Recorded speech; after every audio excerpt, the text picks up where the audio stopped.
Alrighty.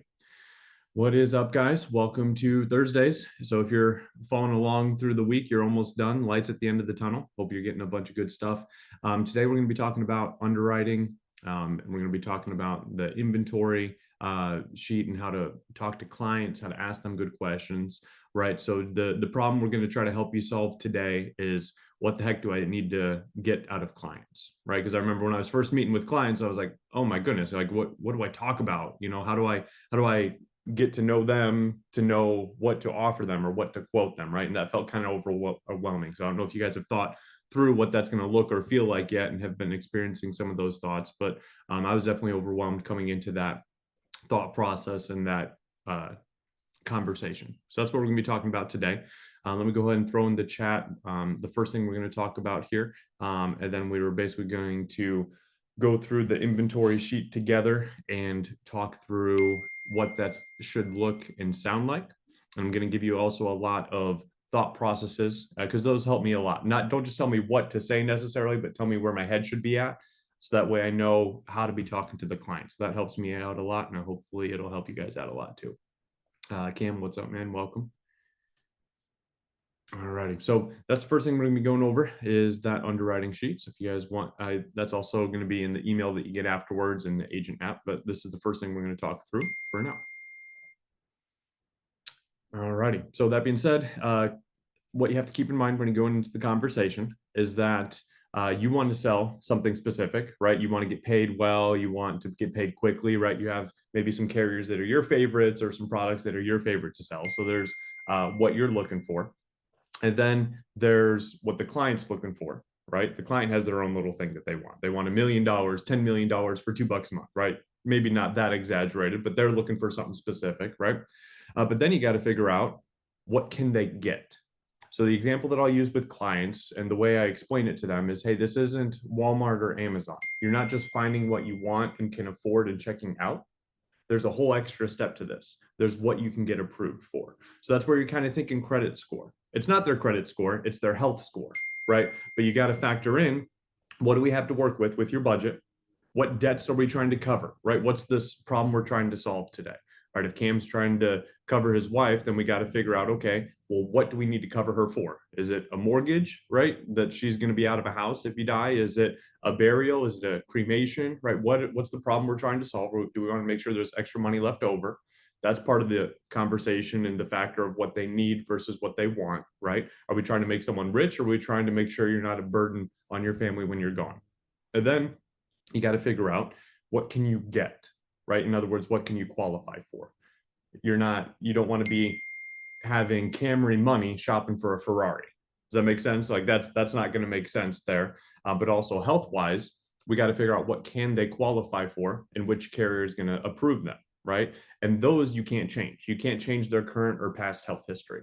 So you got to look at what cards are they dealing with, what cards do you have in your hand to be able to play. So you have to understand that going into the conversation, right? What you always want to focus on is, don't worry about what you want. Obviously, you want to get paid as much as possible. Keep that in mind. But ultimately, always be looking out for your client, making sure they're getting the best product that they can qualify for at the best rate. That's going to make you the most money long term. If you're trying to focus on only what is going to be best for you, that's going to hurt you in the long run. You're going to have more chargebacks, and the client's not going to be as happy with the policy, right? So focus on what the client needs and can qualify for, always putting them first, right? We talk about that on Monday. That's going to be the best mindset for you to be in. And then from there, you got to figure out, the whole point of the inventory sheet and what we're going over today is figuring out, what can we do for this person? What can they qualify for? And you're going to figure that out by asking really good questions in the right way. Okay.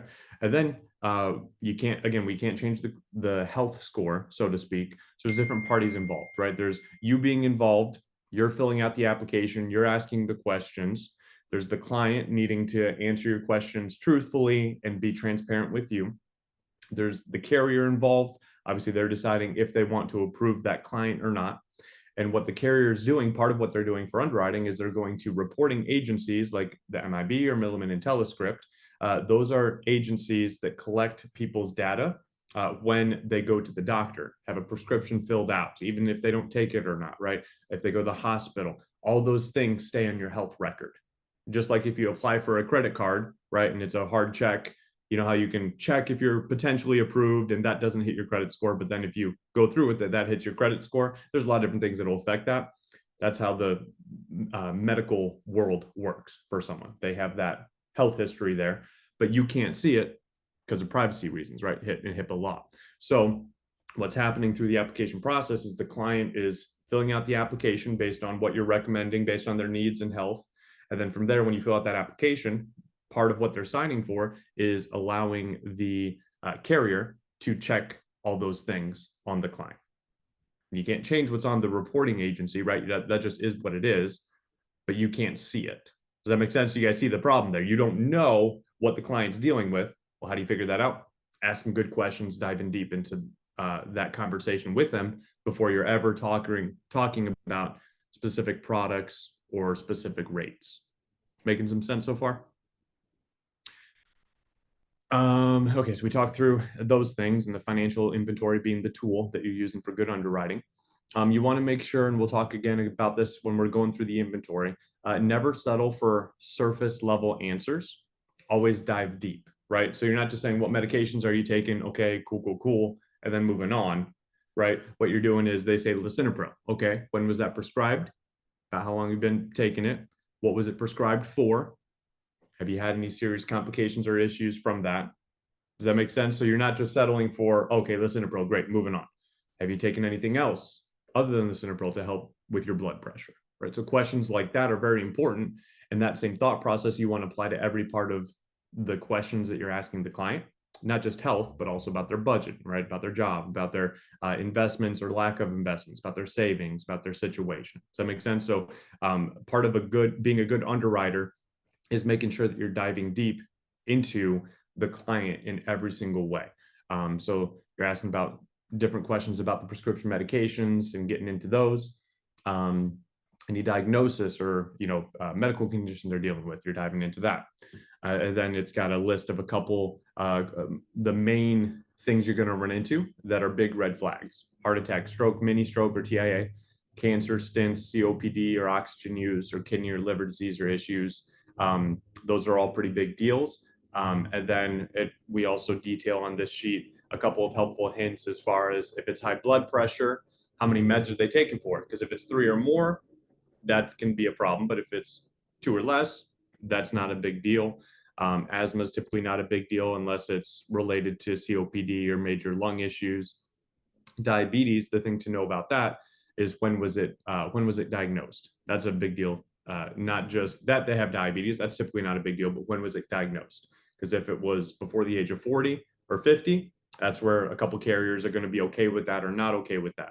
So again, if you're just saying, okay, you've got diabetes and then moving on, that's going to be an issue that you're running into, because then you're going to have to ask clarifying questions depending on the carrier. Okay. So that's a helpful sheet to keep in mind and to read over, just to kind of understand some of the basics of underwriting and some different health questions there. Any questions so far about any of these things that we've covered? Pretty straightforward so far. Claudia, what's up? Good to see you. I was honestly just seeing if this call was actually happening for an agent. Thanks. Yep. Hello, goodbye. It is happening. We are here. All right. Next, we're going to spend most of the call going through the financial inventory and talking through that. Let me get that downloaded so I can throw it in the chat real quick. This is also available in the app, obviously. Financial inventory is.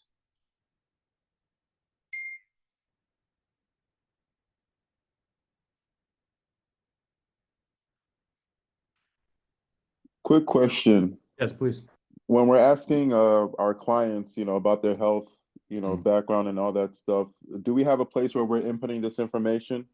Yep, that you are bridging the gap to the next conversation. Great question. So I just threw it in the chat there, financial inventory sheet. Okay, that's perfect. what we're going to be going over next. Yep. Hey Matt, I have one thing for you as well. Go ahead, Brandon. So is it okay if I leave my camera off? I have my 2 little girls that they love the camera and they will not let me learn. So is that okay to leave it off? Completely unacceptable. Totally kidding. Okay. You're fine. Okay. I appreciate you asking. Yeah. Yeah. We just like it because it keeps people more involved and engaged, and it's easier to talk to faces than it is names, but understandable if you can. So for those of you with cameras off, if you can, if you're in a spot where you can, we definitely appreciate that, but no big deal, Brandon. Appreciate you asking. All righty. So let's talk through the financial inventory here. Let me give you some high level things and we'll get into some more of the nitty gritty. All right. Here's the best illustration that I ever heard that really helped me approach my clients in a better way. Because again, when I'm new, I'm feeling very inexperienced, right? I'm feeling very underprepared, like, oh man, I don't know exactly what I need to ask, or if they say this, how do I respond, or do I dig deeper, right? But here's the ultimate example that made it make sense for me. You are the doctor, they're the patient, right? The problem is to become a doctor, you go through what, 8+ years of medical school, and then residency and all this stuff. So you've done the thing for years before you're on your own, right? But in life insurance, you barely pass your exam, right? You go through a little bit of training, a little bit of onboarding, and it's like, okay, call clients. You're like, wait, what? Call clients? I don't even know what life insurance is, right? What are we talking about here? So you don't feel like a doctor. The problem is you are. So picture yourself in an exam room with a doctor that's acting insecure or inexperienced. You're going to be very put off, right? If the doctor's like, oh, Cam, sorry, I'm a little bit new today, so bear with me. And right. And he's kind of wishy-washy on that. And he's leaning on you for stuff. You're like, dude, I'm here to see you. I need your opinions and your expertise. And it's okay, if you're talking to a younger doctor, you're assuming that they're newer, right? Obviously, the clients aren't seeing you in this case. It's okay that you're new, but that's where we've got to harken back to the Monday call where we talked about being confident even before you're competent, right? Very, very important. So if you have the mindset of I'm the doctor, they're the patient, I'm guiding this conversation, I'm leading this conversation. If they have a question, that's fine, but I'm the one in control here. I'm the one that's asking questions and needing this information to best help you out. That's going to be the best spot for you to be in, right? So if you can get in that mindset before you're talking to clients, that's what you want to do. Don't wait, until 5 presentations in, 10 presentations in before you're like, okay, now I feel ready. No. You're ready, step 1. And this inventory sheet is going to be kind of your clipboard, right? That's what you're going through. So Michael, you're asking, well, where am I inputting this data? On this inventory sheet, right? Whether you want to have the electronic version or the paper version. I like the paper version, but that's just my ADD that likes to, be writing stuff down as we're talking. So whatever works best for you. But these are the things you need to know, and they're not optional, right? If the doctor tells you, Michael, okay, step on the scale real quick. Why do I have to do that? I need your weight, step on the scale. Like, this isn't optional here. You're getting on the damn scale, right? Obviously, you're not communicating like that to the client verbally, but mentally, that's where you need to be at. I need this information. You need this coverage. These have to be in sync, right? You need to give this to me. So if you're feeling bad, like I was, pressing a client or asking for more info or needing info that they're hesitant to give, and you skip over it, you're giving away that credibility. Does that make sense? You're not the doctor anymore. If the doctor tells you to get on the scale, I need your height and weight, and you're like, no, and he's like, oh, okay, I guess that's fine. Maybe you're happy that you don't have to give up your height and weight, but now this doctor doesn't know something about me that could be important to the diagnosis and the prescription. Does that make sense? So it's very important to keep that in mind, and we'll reiterate that as we're going through this inventory. But you need this information. It's not optional. And if the client's pushing back, that doesn't mean you skip over it. That just means you re-explain why you need that, and then you get the information. Okay. Again, some of this sounds very obvious, right? I'm not necessarily dropping rocket science here, but these are all things I literally struggled with when I was a new agent, because I didn't have that confidence. I didn't have that I'm the doctor, they're the patient mentality. Because I felt so new to this, I assumed falsely that these people that I'm talking to know more about life insurance than I do because they're older, or they've been around longer, and I'm new to this, right? So I assumed that they knew more. That's a false assumption, completely false. They don't have a license. If they had a license and they had contracts to be able to write a policy for themselves, they'd be doing that. But they don't. They need you here. They need you to be confident, and they need you to lead and guide them through this conversation. Some of that high level stuff making sense. Again, a lot of it sounds obvious, but I promise when you go to start talking to clients, these are things that might be buzzing around in your mind. So very important to get your mind in the right place before you start meeting with these clients. So that way you're going to have the best success. All right. Next, I like to divide this into 3 different sections of types of information that I'm getting from the client. Okay. I like to get a lifestyle or situational section.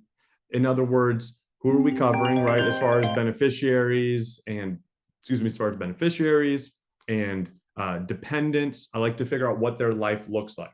Now, keep in mind that a lot of these questions that you're getting from the client and the information you're getting from the client is not necessarily something that you literally have to write down or input on an application.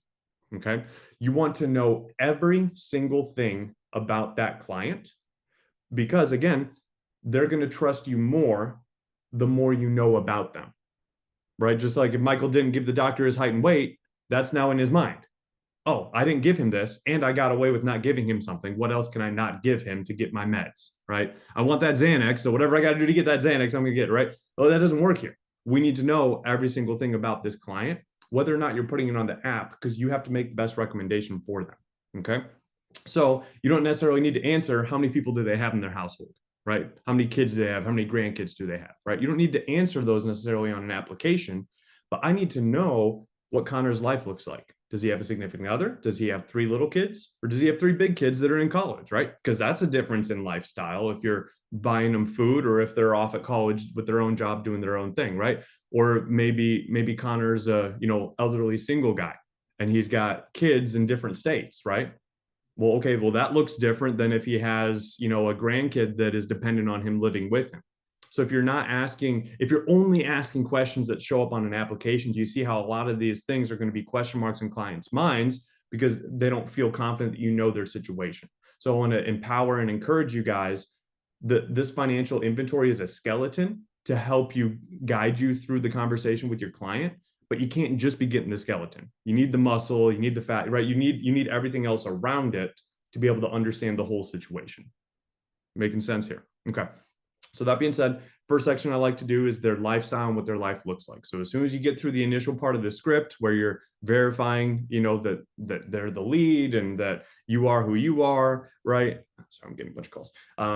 You're verifying that details. And then as soon as possible, you want to get into the presentation, right? So once you're into the presentation, I'm liking to cover what does your life look like, okay? So who all lives with you? What are their names and ages? Okay. And now we know, are they single? Are they engaged? Are they seriously dating, right? Do they have a life partner? What does that look like? What do your dependents look like?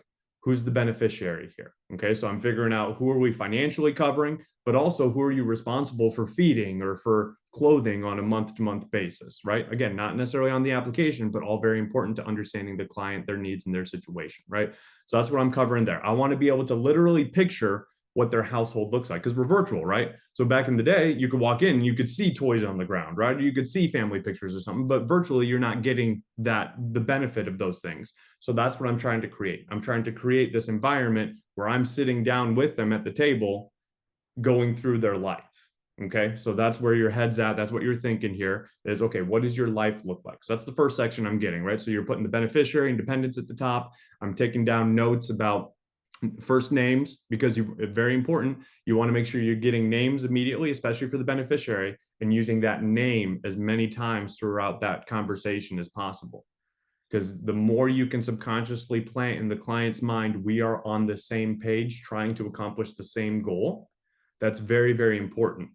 And you can't necessarily just say that, right? You got to prove that through the questions you're asking and how you're approaching the conversation. That's how you put the client first. So I'm going to understand your situation and what your lifestyle looks like as far as who lives with you. So another example would be, if Adrena is an elderly single lady, okay, how many kids do you have? Awesome. 3 kids. What are their names and ages? Awesome. Are they married? Are they in state, out of state? What does that look like? Okay. And any of them rich yet? No. Okay. Good to know. Right. So I'm going to ask a silly question like that, kind of laugh it off, but it's important, right? Because can you see the objection that we're trying to overcome? Oh, well, actually, my daughter's a doctor. She's rich. I'm good. You don't want to hear that 30, 40 minutes into the presentation when you're showing quotes. You want to get that right out of the way. Oh, well, if she's rich, why do we need to pay for something if she can just pay for it later? Are you trying to make sure that that's not a burden on her? You don't want to pass on that responsibility, or what's the thought process there? So the goal of this inventory ultimately is to learn the whole client situation and prevent all the objections from coming up later, right? Whether they've got 100 grand in the bank. Well, that's going to be an objection if you find that out after you show them a whole life policy to cover their burial, for $12,000 for $80 a month. And then they hit you with, oh, actually, I've got 20 grand in the bank, so I think I'm good. But if you're getting that as an objection when you're showing options, it's going to be really hard to overcome that. Possible, but way more difficult. You're changing it from easy mode to extra hard mode by not having uncovered that through the inventory. So that's how you want to view this inventory. This is the tool that you're using to understand the client, to dissect the client's life and situation, and prevent as many objections from ever popping up by uncovering that and clarifying that at the beginning, right? So a common objection for someone that's older, that's trying to protect a kid, is let me ask my kid, or my kid will handle it, I'm good, right? So I'm going to talk about that right at the beginning when I'm figuring out how many kids they have. Okay, are they rich yet? Okay, and the whole point of this conversation is to make sure that they don't have to spend a penny when you're gone. Is that correct? No matter how rich or poor they are at that point. Okay, understood. So I'll make sure that by the end of this call, that your daughter Ashley is not going to have to pay a single penny if you don't wake up tomorrow. Does that make sense? But if you're dealing with that at the end, that's going to be a tough objection to rebuttal. Okay. So first section is, let me understand what your life looks like. Okay. So Michael, you're married to Ashley with 3 kids, ages 6, 8, and 10, and you're the only income. Understood, right? So I want to understand their lifestyle and what that looks like and who's living with them. And then at the end of each of these sections, I'm going to spit back the information to the client to make sure I didn't miss anything and to help reinforce this thought, I know you. Sounds creepy, I know. But again, it's very important, because if you go into the doctor and he looks Connor up and down and he's like, okay, 30-year-old male, nicotine user, here's whatever. You're like, what? Don't you need to ask me some questions? Don't you need to know why I'm here, right? So the more you get from the client, the more they know that you're understanding and you're clocking as far as their situation goes, the more they're going to trust you when you go to show them a quote and get their application filled out. Okay, so that's the first section. Any questions so far? All right. So next, I'm going to start getting their basic info going into their health. So looking on that sheet, I'm making sure I got their name. There's 2 squares on there because more often than not, you're going to be dealing with a significant other that lives with them. Very important to get that significant other on the call.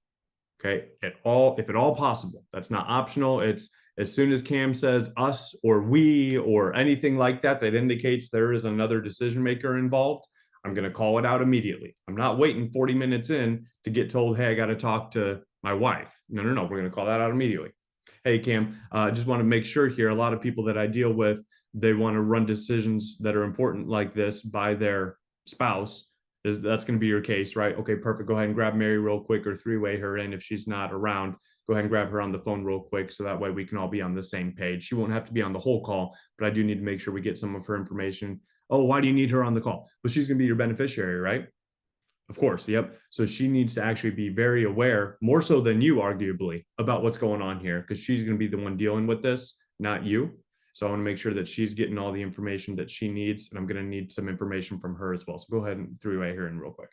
I'm not asking, I'm telling you, right? This is part of what I need. So that's why there's 2 squares there. Even if we're only shopping for Bob and Mary doesn't want coverage, I still need to know Mary's name, Mary's birthday. I need to know if she has a job or not, because that's going to be household income, right? I don't need to know someone's health if we're not looking at quotes for them. I don't need to know their health, so that'll save you some time.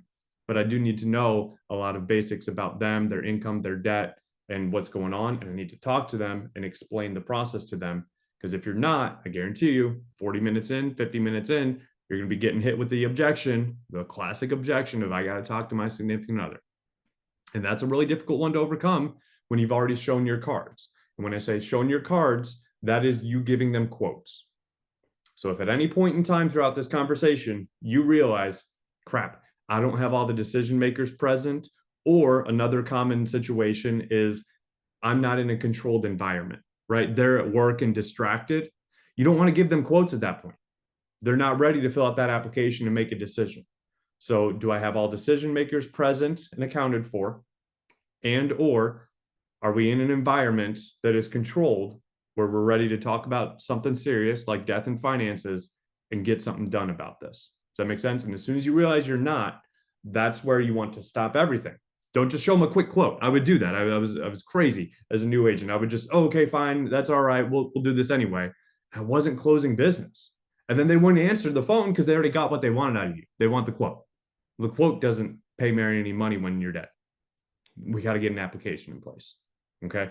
But if you've already quoted them, oftentimes that's when a lot of objections tend to pop up if you've not done a good job prior to that. Okay. So you've shown your cards. Now you have nothing that you can pull because you've already given them everything they feel like they want. And now they're gone. Okay.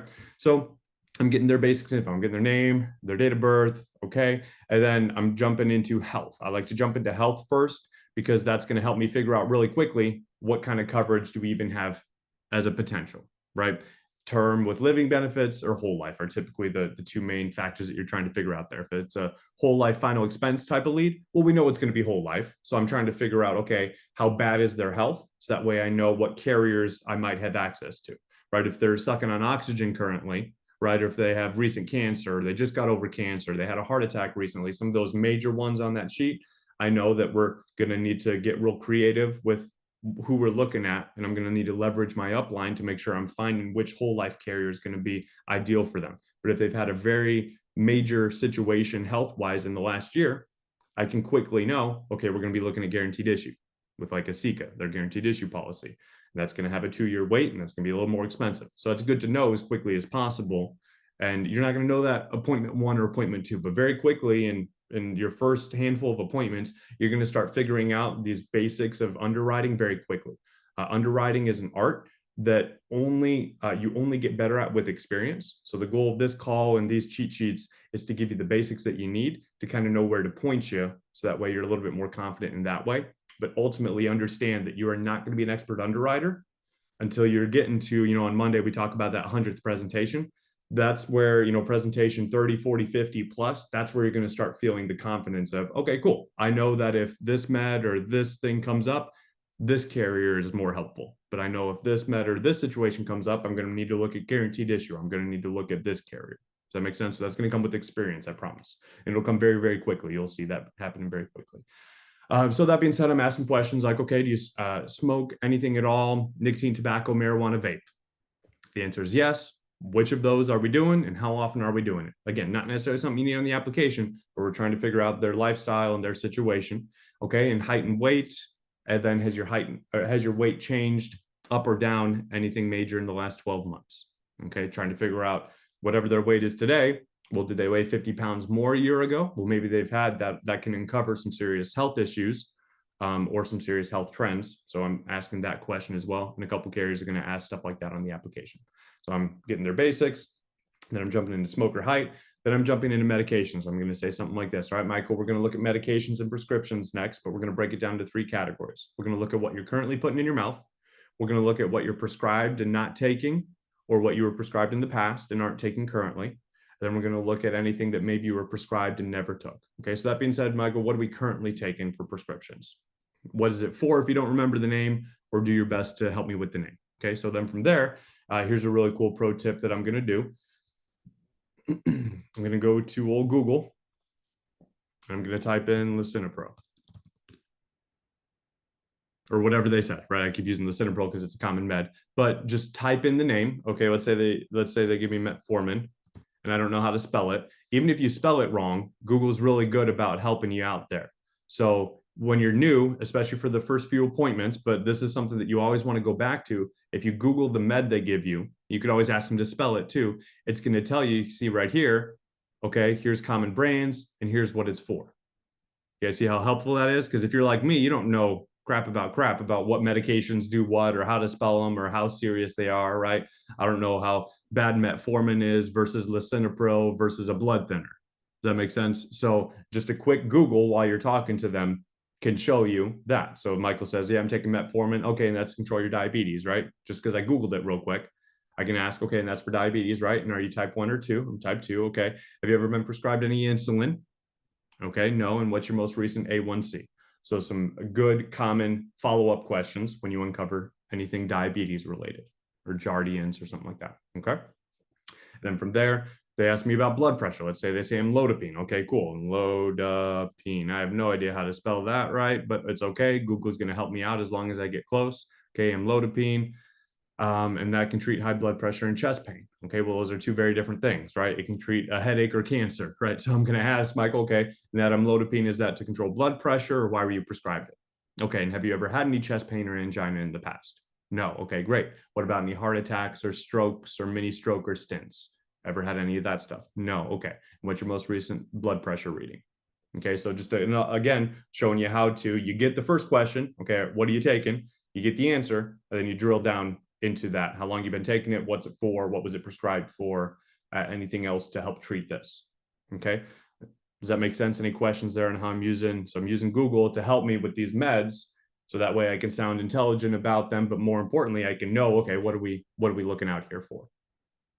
Okay, then I'm putting those into that financial inventory sheet in the white space for medications, right? And I'm making little notes to myself about maybe how long they've been taking it, or I'm categorizing, okay, these are the blood pressure meds they're taking, here's the diabetes meds they're taking, et cetera, et cetera. All right. Okay, so then once I feel good about the stuff he's currently taking, I'm going to say, okay, Michael, what about stuff that you're prescribed that you're not taking? You know, a lot of my clients, they'll have a whole medicine cabinet full of medicine, but maybe they only take a couple of them every day. So can you think of anything that you're currently prescribed that you're not taking? Because that'll still show up on your records when we apply with any of these companies. Anything like that? Okay, good. It's very important to know. And again, you can hear and see me clarifying why I need this answer before I ask it. That's a very good habit to get into. And you'll notice the more you do that, the less objections you get, or the less pushback you get on why do you need this. Okay. Another pro tip when you're asking questions to clients, if you're asking it in the form of a doctor, this is nonchalant, this is necessary, this is not optional. You can get away with asking a lot of questions. So the joke I use, and I use a silly joke to stick in your minds with this, but you can get away with asking a really off the wall question. You can get an answer before they even think about it, right? So for example, I'm saying, okay, Cam, your birthday is 8/9/95. Okay, great. Do you smoke anything at all? Nicotine, tobacco, marijuana, vape? Okay, great. None of that. Have you done any of those in the last 2 years? No. Okay, great. And your height and weight, what are those? Oh, okay, great. And has your weight gone up or down anytime in the last 12 months by anything significant other than a few pounds? No. Okay, cool. And what's your favorite brand of underwear? Okay. You guys are like, wait, what did you just ask? But do you see I'm saying you're not asking them that question, but if you're asking it in that tone and that pace, and hey, we're just going through this, doing my job, getting what I need to know, you can get these answers. But if you're asking them like, oh, I hate to ask this, and oh, here's another question, or hey, I got to know this, right? And if you're exaggerating how big of a deal these things are, hey, I'm about to ask you for a big one, right? That kind of thing, you're setting yourself up for failure and pushback. Whereas if this is just the tone and the mindset is nonchalant, I need this, it's necessary to do my job and help you out, you're going to get less objections there. So that's a thought process that I like to have and share. Okay. And then, so we're going through anything that he's prescribed now that he's not taking, or anything that he's been prescribed in the last few years that he's not taking anymore. And then I'm going to ask about, okay, anything that you can think of where you went to the doctor and they prescribed you something, and maybe for whatever reason or other, you didn't take it, or you didn't even fill the prescription. That still goes to your records. So can you think of anything like that? So I like to break it down into those three categories, just for my sake of being as thorough as possible, getting as much out of the client as possible. As you're going through these meds, you're also going to uncover a lot of the conditions, right? Especially like high blood pressure or diabetes. But some other stuff may come up, right? If they're taking a med to help them not get cancer again, well, they had cancer before, right? So it's going to uncover a lot of this. But once you get through the meds, then I'm going to repeat the meds back to them. Okay, so Michael, what I'm hearing is you're taking the Cinepro for your high blood pressure that's currently under control, been taking that for about 2 years, and you're currently type 2 diabetic, been diabetic since age 48, never been prescribed any insulin. Your A1C is currently under control at about 7.2. That sound right? Okay, great. Now I'm going to run through a list of different things or events that could have happened or been prescribed to you or diagnosed. Just stop me if any of these apply. Ever had a heart attack, stroke, mini stroke, or any stents put in? Nope. Any cancer of any kind? Nope. You mentioned you had diabetes and that was just the pills. Yep. Any neuropathy from that diabetes or from something else? No. Okay, great. We talked about your high blood pressure already. What about lupus or rheumatoid arthritis? Anything like that? Asthma, COPD, oxygen use? Never. Okay, great. Any thyroid issues or had your thyroid removed? No. Anxiety, depression, PTSD, bipolar, schizophrenia? Any kind of mental diseases or disorders going on? No. Okay, great. Any kidney or liver disease or transplant? Nope. Any overnight hospital stays in the last year? No. Okay. So that's how I like to run through that list. Again, a lot of that might have been uncovered based on what meds they're taking, but that way you can help cover your bases on all the different major stuff that might be red flags that they didn't tell you because they forgot or just you didn't ask, and none of their meds point to it. So that's where you want to run through that list to cover all your bases there and make sure you've asked them all the important questions. Okay. So then once I get through that, that's their health. So I'm going to say, all right, Michael, it sounds like I'm dealing with 57-year-old male non-smoker, height and weight or such and such. Weight stayed the same for several years. You're currently only dealing with high blood pressure and diabetes, both under control with these meds. No other major health situations or hospital visits anytime that you can remember. Does that sound correct? Okay, cool. So you can see how I'm spitting back to them their health situation, just like I did for their lifestyle situation, making sure that I'm uncovering as much as possible and also reminding him, hey, I know you. I know your situation. Okay, so it's a kind of a two-pronged approach there, two reasons that you're doing that. Okay, then from there, I'm jumping into the financial stuff. Okay, I'm going to make sure I understand, okay, you're working or retired. Oftentimes I'll figure that out in the lifestyle part, but I'm figuring out, okay, and what do you do for work, Michael? Okay, about how long you been doing that? Great, so that's long enough to start really not liking that, huh? So whatever your personality is, I'm a little sarcastic and jokey, so I'll throw in little jokes to lighten the mood and to make them like me a little bit more. If that's not you, don't worry about that. That was kind of my style of approaching clients there. Makes it a little more casual and conversational. Then from there, I'm figuring out, okay, and you're getting paid weekly or bi-weekly or monthly from that job. Bi-weekly, okay. And how much are you taking home on a check after everyone took their bite out of it? Okay, about 2,200, and that you said that's bi-monthly, right? So in other words, you're getting about 4,400 per month. Does that sound about right? Okay, and any other side gigs? You drive an Uber, you're working under the table. I don't care. I'm not reporting it. Everyone that needs to know what you make already knows. But what do we have to work with? Any other side gigs or side hustles you got going on? Nope. Okay. So it sounds like you're taking home 4,400 a month, and that's consistent year round. Is that fair to say? Okay, cool. Another good question to ask, right? If they're working a bunch of overtime hours and you're catching them on their overtime season of their year, well, their income's going to be inflated. I don't want to sell them a policy off their inflated income if it's going to be cut in half at another point in the year, right? So truck drivers or sales or nurses, right? Depending on their schedule, good to know. Are you making this year round? Okay. And then from there, I'm going to cover the income of the significant other. Okay. And what are they making? Oh, why do you need to know? I'm just trying to figure out the household income and debts. So that way we know exactly what type of coverage we need to look at and what we can afford versus what we can't afford. Because again, Michael, my goal here is to make sure we find something that makes sense for you, something that you can qualify for, right? Because it doesn't matter if you can't qualify, but also it needs to be something you can afford long-term.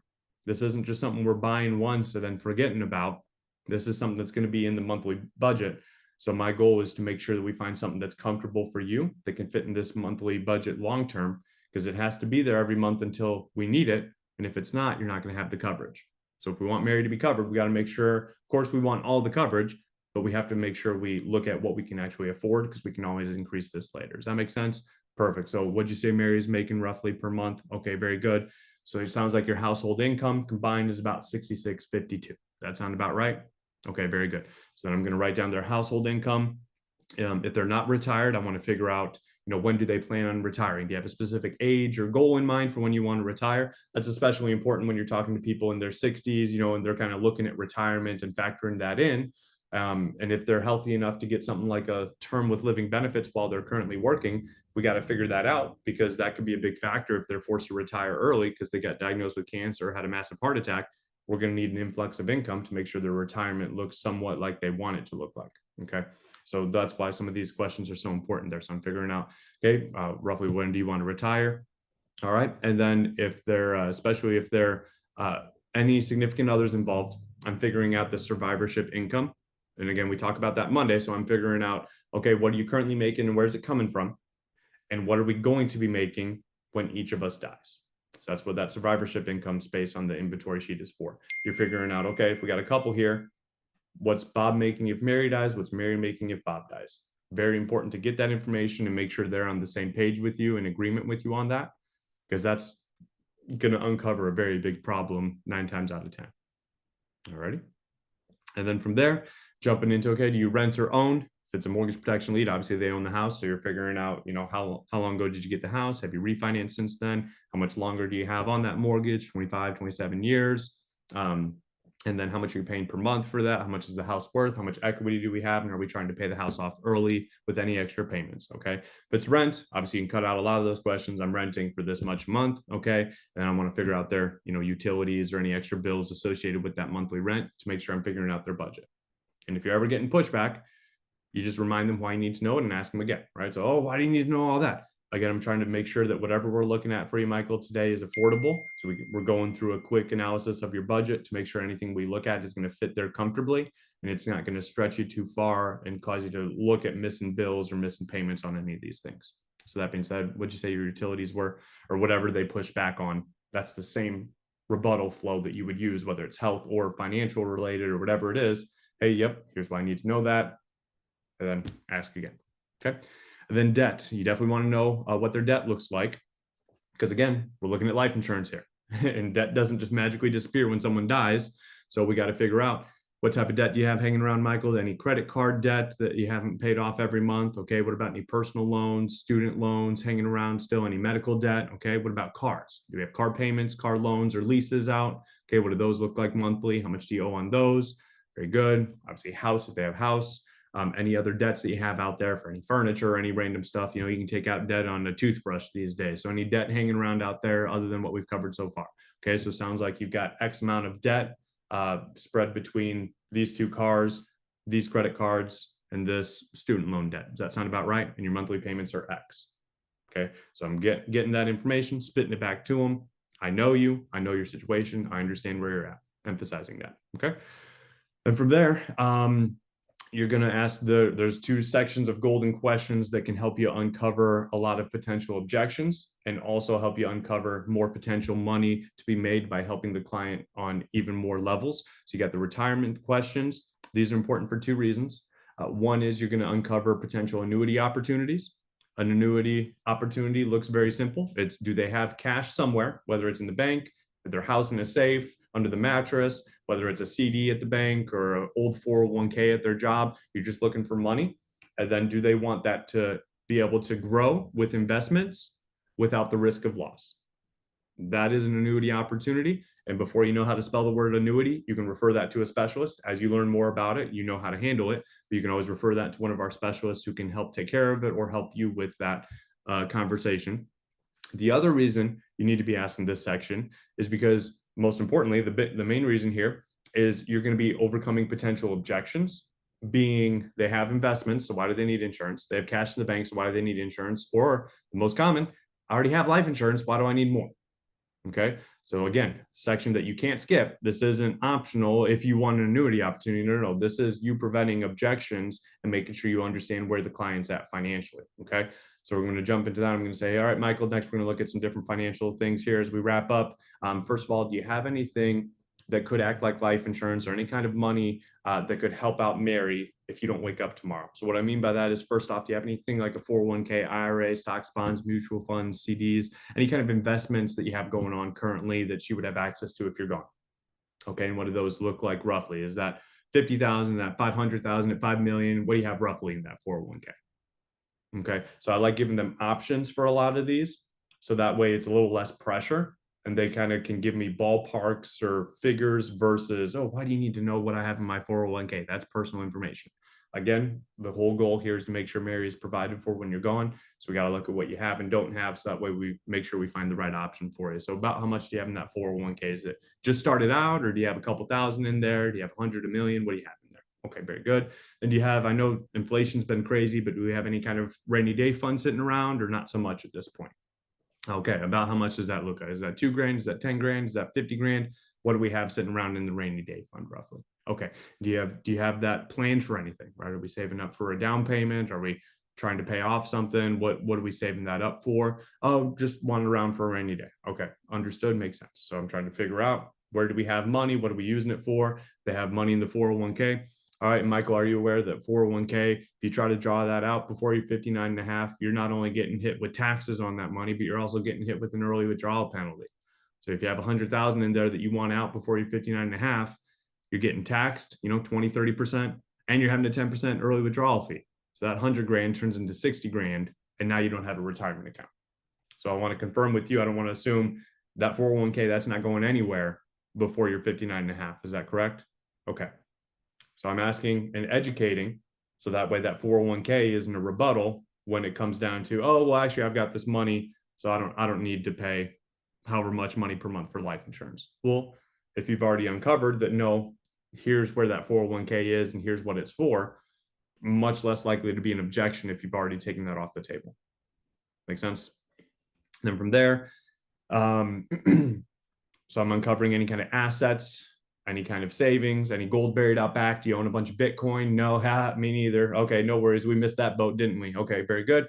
And then lastly here, do you have any kind of life insurance currently? Any kind of life insurance policies that you're paying on monthly right now? Okay. Okay, very good. So I like to say any kind of current coverage, and then I emphasize that you're paying on currently. Because if you're not paying on it, you don't have it, right? So I'm reminding people that if you're not paying monthly on it, that does not exist, okay? And then from there, never, ever, ever, ever settle for, okay, cool, you have life insurance, great.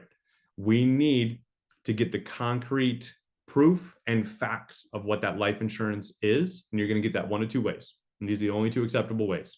The client's looking actively at the policy and reading you or sending you pictures of it, or you're calling that carrier with them. Those are the only two options. What you do not do is say, Cam, okay, you've got life insurance. Great. Who's that with? State Farm. Okay. How much are you being covered for? I think it's about 100,000. Okay. 100,000. Got it. And how much is that per month? About $60 a month. Okay, cool. So you have 100,000 with State Farm for $60 a month. Great. And you keep going. That's the tendency. The problem is 99% of people don't remember exactly what they have, but they think they do. They think they do. 9 times out of 10, if not more, you're going to find once you dig into the policy, it is not exactly as they remember it or exactly what they were told, even in some cases. Sometimes they were told something and end up being sent or receiving something that they didn't realize what it was. Okay. So how that's going to look is I'm going to say, Cam, okay, yeah, any current life insurance that you're paying on monthly? Okay, State Farm, great. Go ahead and grab that policy real quick. I'll just have a few questions about what you have currently there. That's going to also save us about 10, 15 minutes in underwriting as well. So go ahead and grab that. I'm going to work on some quotes here on my end while you're grabbing that. I'm not working on quotes. I'm telling him to go get it. I'm not asking him to go get it. I'm telling him to go get it. And I'm giving him that little carrot at the end of the stick of, oh, it'll save us a bunch of time here as well. Okay. Go ahead and grab that. Oh, Matt, I don't remember where that is. Hey, no worries, Cam. Even if it takes you 5 minutes or 10 minutes to dig that up from the drawer that it's buried in, that's fine. But you know where it is, right?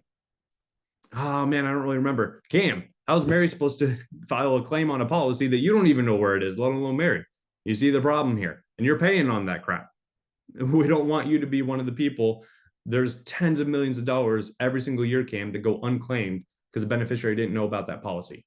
Go ahead and grab that policy real quick. Matt, I have no idea where it is. All right, no worries, Cam. We're going to figure that out real quick for you, and I'm going to help you out with that. So then what I'm doing there, as soon as I've pushed back a couple times on, hey, you know, as soon as I push back a couple times on trying to get them to grab it, if it's not going my way, I'm immediately going to Google and I'm Googling, let's say he said State Farm. So I'm Googling State Farm life insurance customer service phone number. Boom, number right there. Whatever they say, just whatever company it's with. Let's say they don't know what the company is. Hey, no worries, just go check your bank statement or your bank app real quick, Cam. Just look which company's taking out that money from you every month. That'll tell us there too. We need to know who it's with. Why do you need to know who it's with? I don't need to know as much as Mary does, Cam, but you can't be paying on something monthly and expect it to pay out if you don't know where it is and the policy number and have the policy details on hand. So go ahead and grab that real quick. Or if they're not grabbing it because it just isn't around or they don't have it, no worries. We're going to call them real quick and we're going to have them send a copy of that policy to you. Because if you don't wake up tomorrow and Mary doesn't know who to call and how to file that claim, that money is a complete waste of money. So we're going to call them real quick. I'll conference you in. It'll only take a few minutes. We'll make sure they send you a copy of that policy and we'll get the details that we need from them. And I'm calling. I'm not asking. I'm calling that number and I'm conferencing them right in. Does that make sense? So either they're getting the policy. I'm going to push back a couple times on that. If they're not getting that policy, I'm calling the carrier. The next thought process that you guys might be having is, well, Matt, that sounds like a lot of work and a lot of time. Yes, it is. Yes, it is. However, I guarantee you, if you skip over that part without getting the concrete details from either the policy or the customer service rep, it's going to be the objection and you're not going to be closing that deal. You're not going to be doing it. That's why you have to stop. Do not pass go. Don't collect your $200. You stop as soon as they say they have a current life insurance policy. Maybe they said that earlier in the conversation. You're going to stop immediately, get that information. Or if you get to this point and you haven't talked about it yet, that's fine. Okay, cool. We're going to get this information from the policy or from the carrier themselves. So then you just call that number. You go to their customer service department. You're on the phone. Hey, so-and-so, this is Matt. I'm helping your client Cam with his life insurance questions, and he already has a policy with you. Problem is he misplaced it. So just need to make sure that we get that policy information sent back out to him. And we have a few questions about that coverage as well. Can you go ahead and verify Cam and give me permission to ask some questions? So the customer service is going to, hey, Sir Cam, okay, this is so-and-so. I need your social security and your address to verify you, or whatever they need. So they're going to verify with the client that's on the three-way. Okay, and then do I have your permission for Matt to ask questions about your policy? 99 times out of 100, that's how that conversation is going to look. Hopefully you don't have to wait long on hold. If you do, you do. That is what it is. Again, if you don't wait on hold that time, you're not going to close them because you don't know what the policy is. And if a client's guessing at it, they know they're guessing at it. Does that make sense? If they're not looking at the policy, and let's say maybe they're even sure about it. They're like, Michael, I am positive that is 100,000, 20-year term from State Farm for $62.72 a month, right? Or whatever they're saying. If they're not looking at it, they don't remember. Because if you think about it, they set that up, what, a couple months ago, a couple years ago. Obviously, that's an easy question to get an answer from them. But especially as time goes on, you cannot trust that. Even if they got it last week, you cannot trust their memory or what they're coming up with, because they know in their mind, whether they're telling you or showing you or not, that they don't know what that is. Does that make sense? So even if you go off of what they're saying, if they're sure on it, if you use that as Bible fact and try to continue, it's not going to work. Just like in that example of Michael getting away with not doing his height and weight for the doctor, same problem is existing there. Okay. So you get the policy. You're not asking, hey, do you mind going ahead and grabbing that policy real quick? No. All right, go ahead and grab that policy real quick. That's going to save us 10, 15 minutes in underwriting, even if it takes you a few minutes to dig it up from your safe or whatever. Go ahead and grab that real quick, and I'll keep working over here on mine to save us some time. All right. I can't find it, Matt. Okay, then I'm going to push back. I'm going to give them that whole, hey, if you don't know where it is, your beneficiary doesn't know and you're wasting your money. Go ahead and grab it. If they're still, I don't think I have it anymore. Okay, no worries. We'll go ahead and make sure you get a copy of it, because if you don't have a copy of that, that money is wasting money. So let's go ahead and I'm going to call the carrier real quick and we'll get you that money. So I'm Googling that company name, life insurance, customer service phone number. And almost every single time that's going to pop up a number immediately at the top of Google for you to call. Unless it's like a small company or something, you may have to do a little bit more digging. But company name, life insurance, so that way you're not, if it's a big company, you're not getting to a wrong department, and then customer service phone number. Make sense? And from there, what you need to know about that policy, who it's with, obviously, how much coverage they have, what are they paying, okay, who's the beneficiary, all important things to know that could have been forgotten or misjudged. And then we also need to know, is the price ever going up? Okay, if it's a term policy, it's going up. When's it going up? Okay, what you'll see oftentimes is when you're on the phone with that carrier, they're going to say something, and the client, you're going to hear it is like, what?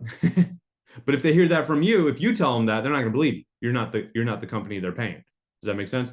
But if the company they're paying tells them that, oh dear, they can't argue with that. Right? So even if you're sure that based on the coverage amount and when they got it, what age and what carrier and the pricing, if you know for sure what it is, doesn't matter if you know for sure or not. It doesn't matter if it's one of our carriers that we have and you can look up a quote that proves it.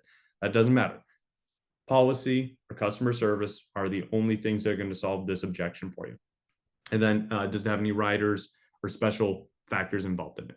So that's what you need to know about every single policy. Every policy packet is going to have that information in it. But if they don't have that packet, calling customer service, you're getting that info.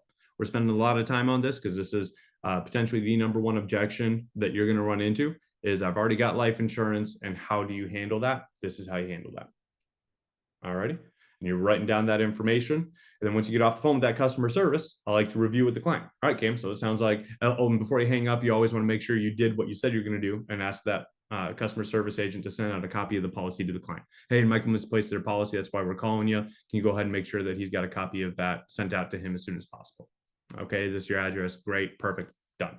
Now you've just done the client a huge favor and helped them find a policy they're paying on they didn't have. And you've uncovered exactly what they have. Oftentimes, that policy is not going to be what they were thinking. You are now very much in the seat of it's your game to lose. at that point. You are now the expert. You've uncovered all their situation. You know all about them. You know what they need to do here on the call with you. And also what they currently have is not what you want. So that's where you're able to look at policy replacements, giving them a better policy or a bigger policy that can absorb that premium plus some, right? And that's going to solidify your sales, it's going to position you as the expert, and it's going to make that close so much easier. So, hey, Michael, are you aware that it was going up in 5 years, or was that a surprise to you? Yeah, I remember you saying you thought that was whole life. So that's pretty frustrating to find out that premiums are going up in 5 years. I don't think that necessarily makes sense for what you're trying to do with your insurance. Do you agree? Okay, so I'm never going to trash the policy, never going to trash the company, never going to trash the policy. It's great on you that you got that. And then, hey, why did you get that in the first place? I always want to figure out what was your mindset, because no one just buys life insurance for the heck of it. There's always a reasoning or a fear behind it. So why'd you get that in the first place? Okay, and does that match why you're talking to them today, or is that another issue in self? So a lot of notes to take there, but you guys get all that, especially you camera off people. Hopefully you're getting some good notes here. Very good, very good. All righty, so that's the retirement section there, making sure that you get all that uncovered. That'll take just about as long as the health section in most cases. And you want to make sure you dive down into every single one of those and get concrete details on each of those things, whether it's retirement money, investment money, savings money, life insurance. Make sure you get all of that information. Any annuities that they currently have or don't have, make sure you're getting all that info. All right. Quick question. Yeah, go ahead, Michael. I thought it was very important that the beneficiary like knows where the policy is, things like that. If ever you're to close a deal, is it advisable to suggest that the beneficiary gets a copy of that policy? Most e-apps aren't going to allow that necessarily. Okay. But what you can do, and this is a good habit to get into for best practices, is to set yourself up for a referral by when you're closing up the deal, putting them in the client portal, wrapping it up, making sure they have your number saved, all that good stuff. When the deal's through, they got approved, all that good stuff is done. Hey, I'm going to go ahead and put you in a group text. So this is me talking to you, the client, and your daughter, Ashley. So I'm going to say, hey, Michael, I'm going to go ahead and put you in a quick group text with your beneficiary, Ashley. I'm going to give her my contact info because I'll be attached to this policy as well. I don't own or control your policy, Michael. You are directly with that carrier. You are their client directly. You can always call them directly if you need to. But as your agent, I'll be able to help you out with any questions or concerns that you have going forward, as well as I can assist Ashley in filing a claim. God forbid that time comes. I can help her through that process so it's not all on her, and I can help her carry that burden. So that being said, I'm going to go ahead and put you guys in a group text here real quick with the details of the policy. And then if you can give her a heads up, I'm also going to be calling her about this to make sure she doesn't have any questions and to make sure she knows exactly what's going on here. So when you follow up with that beneficiary, it's a real simple conversation. Hey, Ashley, my name's Matt. I'm an agent and broker in life insurance. Was able to just help your grandpa or your father or your husband, whatever it is, out with some life insurance to make sure that you're not having to cover the burial when they're gone. So just wanted to make sure you were aware that that exists and see if you had any questions. I texted you the details of that. Do you have any questions about that for now? Oh yeah, what about this? What about this? Okay, cool. And then, hey, Ashley, before I let you go, I'm actually a broker, so I look at every option available in all 50 states across the country here. So that being said, when's the last time you reviewed your life insurance? Do you have any life insurance currently, or have you not gone down that road yet? Oh, actually, I have this or that, or I don't have anything. Oh, why don't you have anything yet? Is that not something you've ever thought about, or just not concerned about that yet? Okay, well, hey, 5 minutes, I can go ahead and give you a quick quote here if you need me to get back later today. But I can go ahead and give you a real quick quote here just with a few questions. So let's go ahead and let's make sure that you've at least seen your options here. And boom, you're into another free presentation from having done that, and you're helping solidify that sale too by talking to the beneficiary. So you're probably not going to send them a copy of the policy. The client Right. make a copy and send it to them, but you can have that conversation and get them in the loop on it. Sounds good. Cam asked if the other policies were a different purpose, would you just try to add on to that, or would you try to combine the two into one depending on the policy? Depends on the situation, Cam, right? So if they've got a policy that's meant to replace their income, maybe it's like a term policy that's a little higher amount that they got, 5-7 years ago or whatever, and now you're trying to cover final expenses, you're not going to be able to do the same thing with the final expense policy, right? You're not going to get a $150,000 whole life policy and make that make sense. But depending on the situation, I'm figuring out, okay, why did we get this policy and what type of policy is it? And are they happy with it or not? If they're happy with it, I'm leaving it. Cool. We're solving two different problems. But what you don't want to do is try to solve the same problem again with a new policy, because they've already solved that problem. Does that make sense? So even if you close them on that, that crap's getting canceled real quick, because why did they do that? Why did they add something to their monthly budget when they already have something for that? So that's another benefit of uncovering their life insurance and figuring out why they got it and what it is. You're going to ensure that you're writing good business that's not going to cancel as soon as they have buyer's remorse. Does that make sense? So it depends on what it is. There's a lot of variables there. And then it'll also depend on what can they get, right? So did they get a term policy back a few years ago, and then they've had some health issues in the past couple of years? Now they can't get something like that. So I'm telling them that. I'm straight up saying, hey, Cam, just so you know, I deal with all these different types of policies. Make sure you keep this policy. I know it's going up on you in 5 years, but because of these recent health events, you're not going to be able to qualify for another policy like this. So I just want you to be aware of that. Keep that policy, because that's no longer health-wise on the table for you. Obviously, we can definitely get you, there's different underwriting stipulations for what we're looking at today to cover your final expenses. So we'll for sure be able to get this handled for you. But keep in mind, health-wise, that type of policy is off the table for you going forward. So I just want you to know that, so you can factor in how long you're keeping that and why you're keeping it. But obviously today we need to get something in place for you, because if we wait another 5 years, you know, in other words, Cam, you could say, oh, I've got 100,000 and it's good for the next 10 years before it starts going up in price. I'll just worry about covering my final expenses when this one's done. You could do that, but the problem with that, Cam, you might be thinking that, but the problem is you're going to be 10 years older. So this same policy is going to be more than double its price at that point, because you're 10 years older now, even if your health doesn't change an inch. But the other problem, Cam, is your health could absolutely change significantly, just like it has in the last 5 years. It could change even worse and give you even worse options that are even more expensive at that point. So we need to make sure we have something locked in for you that's the best rate you can possibly get to cover this now. And then what we can potentially look at doing is increasing that coverage after this term policy ends in 10 years. We can always revisit this and add something, whatever makes sense for the budget at that point. But if you wait, you're going to be regretting that you did that, because your options might be different and your pricing will for sure be significantly different. Does that make sense? Okay, cool. So let's make sure we get something locked in place for now. We can always increase later. So depending on the situation, the word track, the conversation might be a little bit different, but ultimately just figuring out what they have and why they got it. So that way you can know, because what you might find is they got a policy 2 years ago and they're just shopping for a better rate.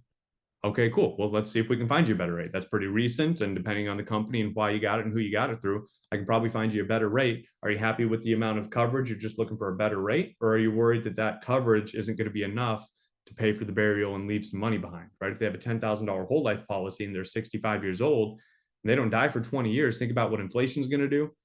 And 10,000 is barely enough to cover it today. So, hey, Cam, I think we might need to look at a $15,000 to $20,000 policy to make sure we can comfortably account for inflation and prices going up, as well as making sure that there's some money set aside to where Ashley, if she takes a couple of weeks off work to deal with everything, that she's not going to be going into personal debt or a bad situation on top of having to cover this. So does that help with that question there? Good question. Okay, cool. All righty. And that last section here, the health insurance, that's setting yourself up to further understand their budget and their situation, and also uncover a potential private health policy that either you or one of your uplines or mentors or another agent can help with if they have the health license and are familiar with health insurance. So what you're doing is just simply asking about how much you spend on health insurance. Okay, is it through your employer or do you have it outside of them? Okay, because if it's outside of them, 9 times out of 10, we're going to be able to save them money on the open market.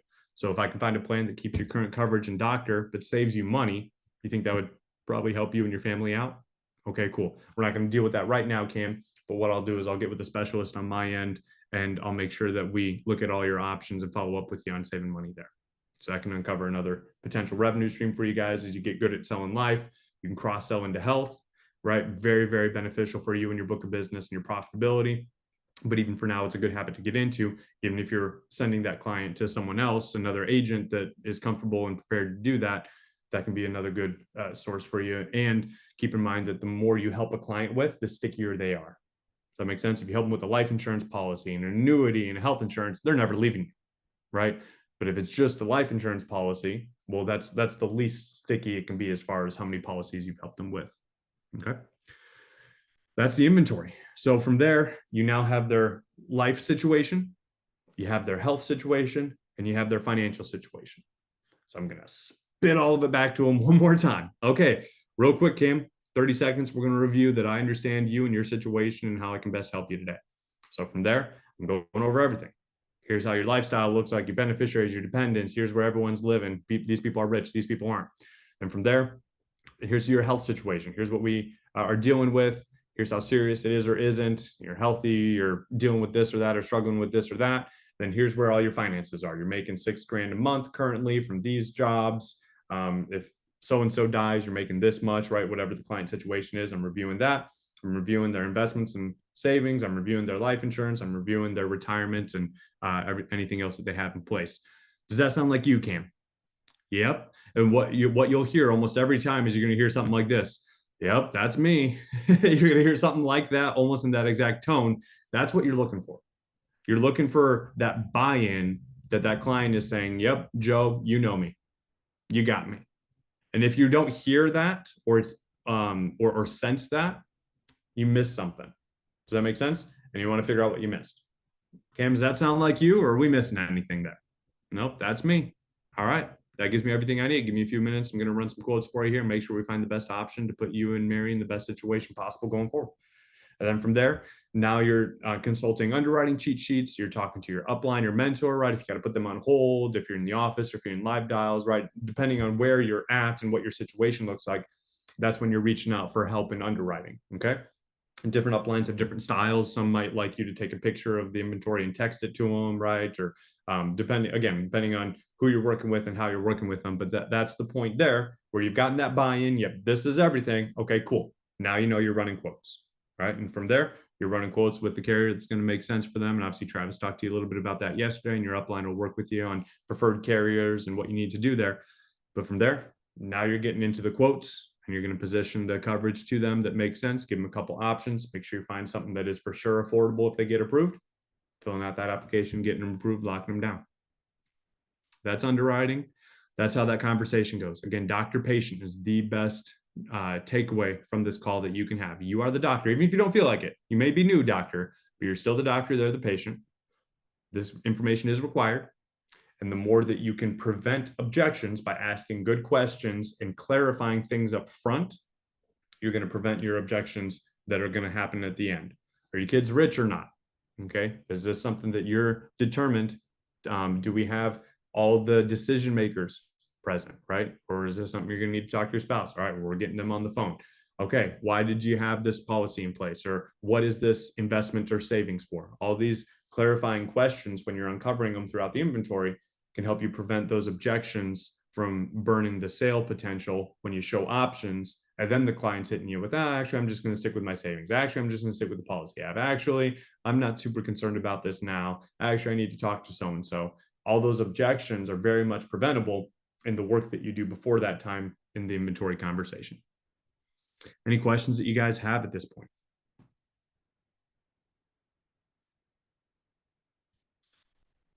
All right, either you're thoroughly confused or that made so much sense that you don't have a single question looming. Either way, I have to assume the best. All right. Well, I appreciate you guys. Hopefully that was super helpful to you. I will see you guys tomorrow to wrap up this week's training on the lead flow plus workflow equals cash flow equation and deep diving into that, how you can apply it to you and your business to make sure you're getting some cash flow as quickly as possible. Any other questions? Last chance, speak now or hold your peace until we talk next. All righty. Appreciate you guys. Hope you have a great rest of your day. Hopefully you learned a lot. We'll see you tomorrow. Have a good one, guys. Thank you. Welcome. Bye-bye.